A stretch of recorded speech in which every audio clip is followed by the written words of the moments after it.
Hi, welcome back to my channel. I'm Natalie Aguilar, a certified personal trainer and a pre- and postnatal exercise specialist. This is session 2 of my Core Strength Reboot series that is focusing on core recovery after pregnancy and progressing you to the best core of your life. We're going to start this session by diving right into the 2 techniques that we learned in my last session, 360 breathing and 360 breathing 2-step exhale. And then I'm going to be introducing a 3rd technique, pelvic floor activations. So let's get right into it. We're going to start with 360 breathing. You know what to do. You're going to put your hands on the ribs and allow that full inhalation, inhaling through the nose, exhaling through pursed lips, blowing out birthday candles or blowing up a balloon as the core draws in. Performing 6 reps of that now.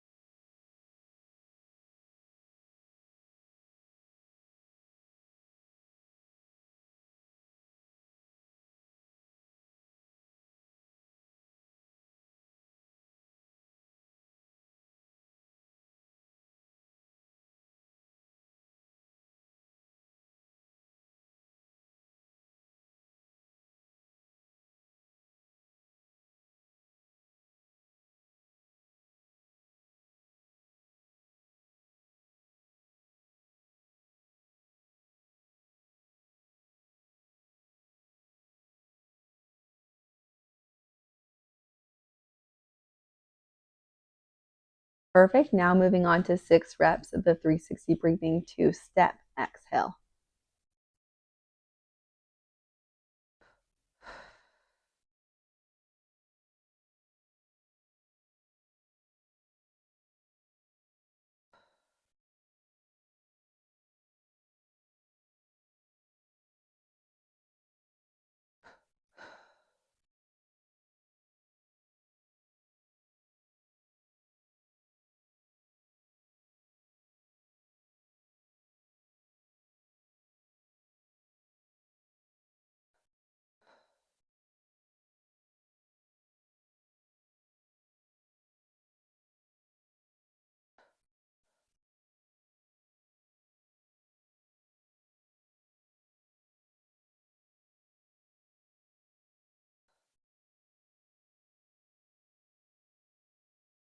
Perfect.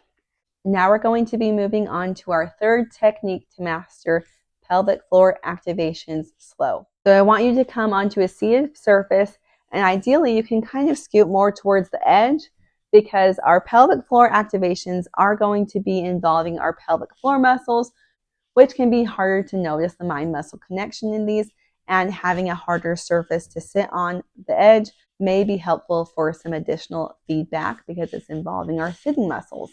So first I want to go over pelvic floor activations and Kegals and how they are similar and also how they are different.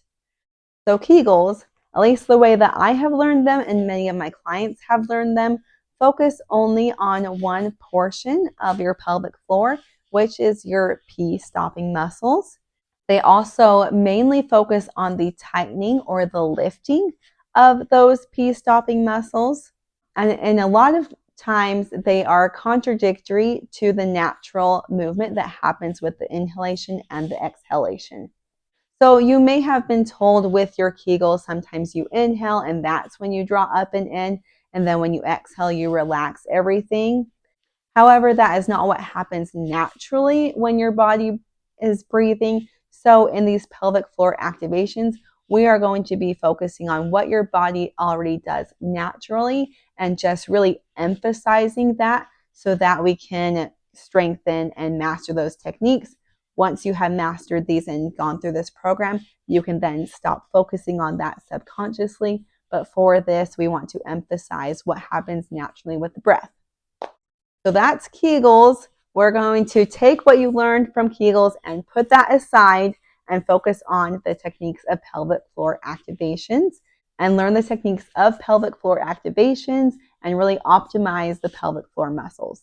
So your pelvic floor is the hammock that runs between your legs, which is super important because it is distributing all of our weight from our trunk, from one trunk down onto two legs, and supporting our core and trunk over those legs and distributing the weight evenly.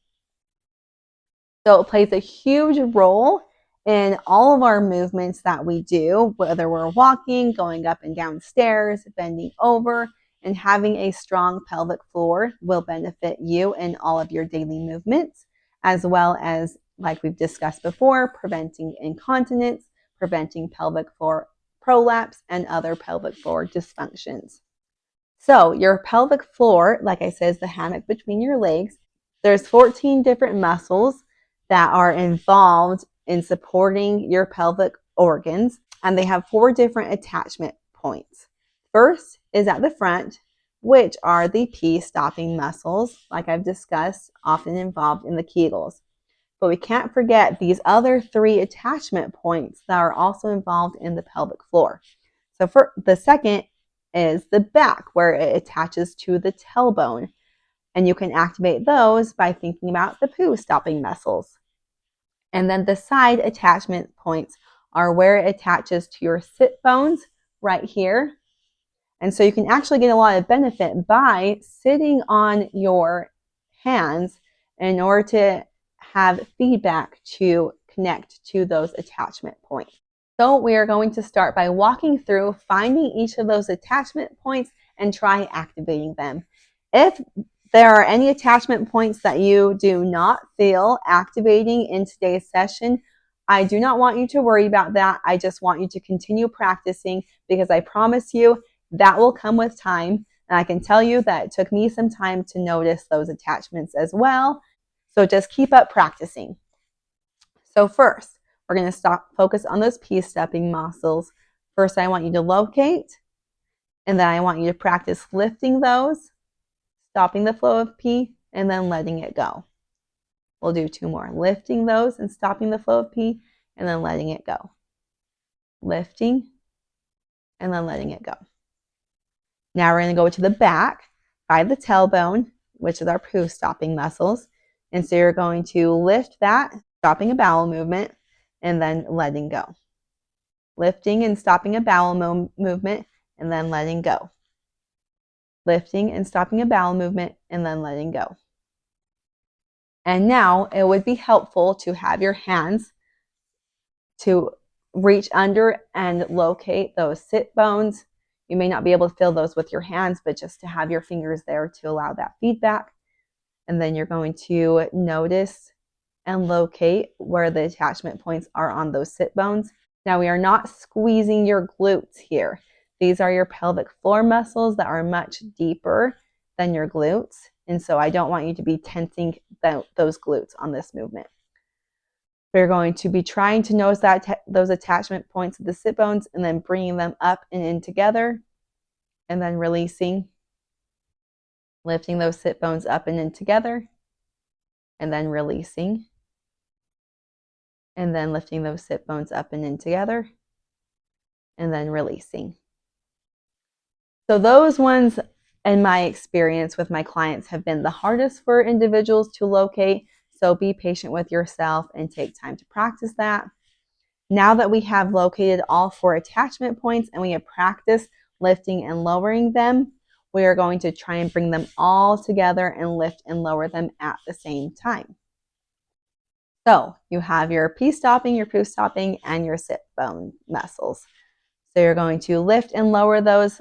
Sometimes a great visual is to kind of like lift up a tissue and then relax the tissue down, and then lift up a tissue and then relax the tissue down. We're going to do that 3 more times. Lift up the tissue, relax the tissue down, lift up the tissue, relax the tissue down, and lift up the tissue and relax the tissue down. So when you are relaxing your pelvic muscles down, I want you to relax and lengthen and open up. So you're going to be lifting and tightening, relaxing and lengthening, lifting and tightening, relaxing and lengthening. This is another way in which they are different from Kegals, because Kegals often focuses on just the tightening of those peace-stopping muscles and not so much the lengthening. Focusing and including the lengthening in these pelvic floor activations is super important to have a proper functioning pelvic floor. One, when you are having a baby, we need to allow those muscles to relax in order to let the baby exit through the birth canal. And then after birth, we need to train those pelvic floor muscles to have access to a full range of motion in order to fully lengthen and fully tighten. There may be some of you who have pelvic floor dysfunction because your pelvic floor is too tight and is not able to allow that expansion, which can also result in incontinence the same way that having a too relaxed pelvic floor can result in incontinence or pelvic organ prolapse, because our muscles need access to a full range of motion in order to produce the most strength and force. That is the same with our pelvic floor. Now, what I mean by force is being able to perform a movement quick and with strength. So, for example, a lot of women after birth have incontinence or leaking, and all of that comes down to having a full functioning pelvic floor. A great way to kind of visualize this is doing a jump.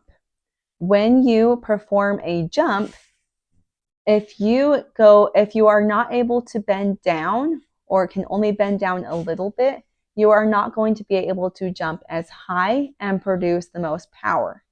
However, the deeper you are able to go in that squat position and then jump up from there, you are going to produce more power or force in that jump.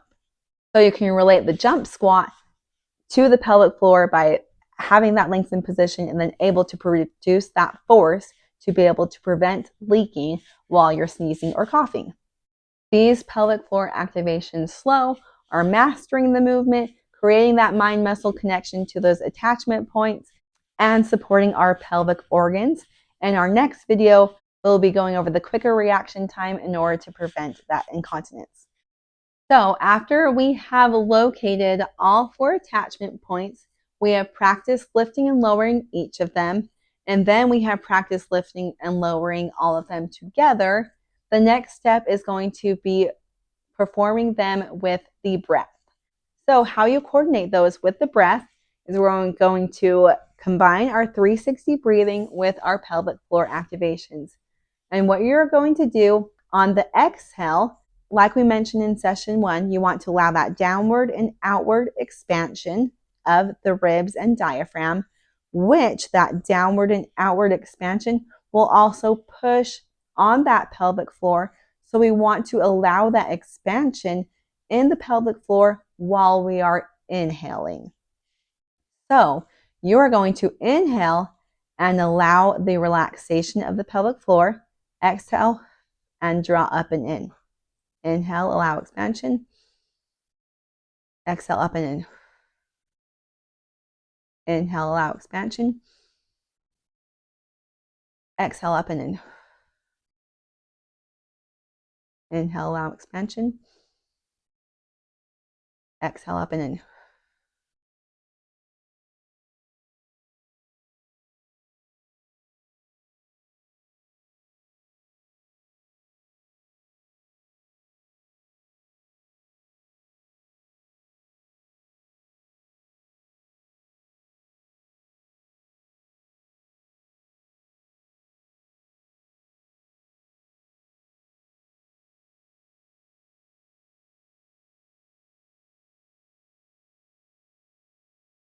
So your homework after this video is to perform this 360 breathing 2-step exhale, and then the 360 breathing, including the pelvic floor activations into that. So master those techniques and we will see you in the next session. Hey, thank you so much for watching. If this is your first time on my channel, this video is part of my Core Strength Reboot series that walks you through core recovery after pregnancy and birth. In this series, I am sharing multiple techniques that will allow you to connect to your core, optimize core functioning, and have a strong foundational core to support you in your daily movements as a mother. These core exercises will also focus on the pelvic floor in order to prevent incontinence, pelvic floor dysfunction, and pelvic organ prolapse. So if you haven't already, I'm linking a video here so that you can watch my video explaining this series and how it works so that you can progress your foundational movements to your more advanced core exercises so you can get the strongest core of your life after birth. And of course, don't forget to subscribe so you don't miss any new releases of this series.